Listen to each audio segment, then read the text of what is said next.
बहुचर्चित किन्नर हत्या घटना पिपिली किन्नर हत्या मामला सिफा गेट निकटे डेमो देखाइला अभियुक्त बहुचर्चित किन्नर अंजय ओरफ सोना हत्या मामलें पिपिली पुलिस को मिली बड़ सफलता। आज पुलिस अभियुक्त को धरी हत्याकांडर सिंडिकेशन करिछि। भुवनेश्वर उपकंठ सिफा गेट सामने किभଳି एवं केउं परिस्थिति रे अंजय को हत्या कराइतला तार पुनरावृत्ति करिछि गिरफ अभियुक्त।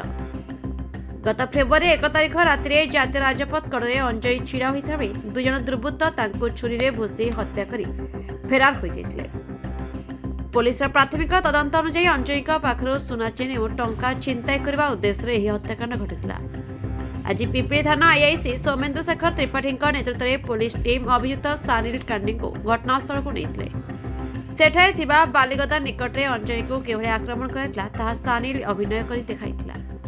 सूचना योग्य जे एही मामलार मुख्य अभियुक्त कृष्णा कांडी गत बुधवार पुलिस एनकाउंटर में आहत होई वर्तमान कटक बड़ डाक्तरखाना चिकित्सित होउछन्ति। हत्याकांड में व्यवहृत मारणास्त्र एवं बाइक को पुलिस पूर्व जबत कर सारी। आज सिंडिकेशन पर पुलिस निजर चार्जसीट दाखल प्रक्रिया को आहरी मजबूत करे जनापड़ी। अभियुक्त कृष्णा कांडी जड़े पेशादार अपराधी और थाना पूर्व अनेक छिनताई मामला रही। किन्नर संघ पक्षर यह हत्याकांड को नहीं कड़ा प्रतिवाद कर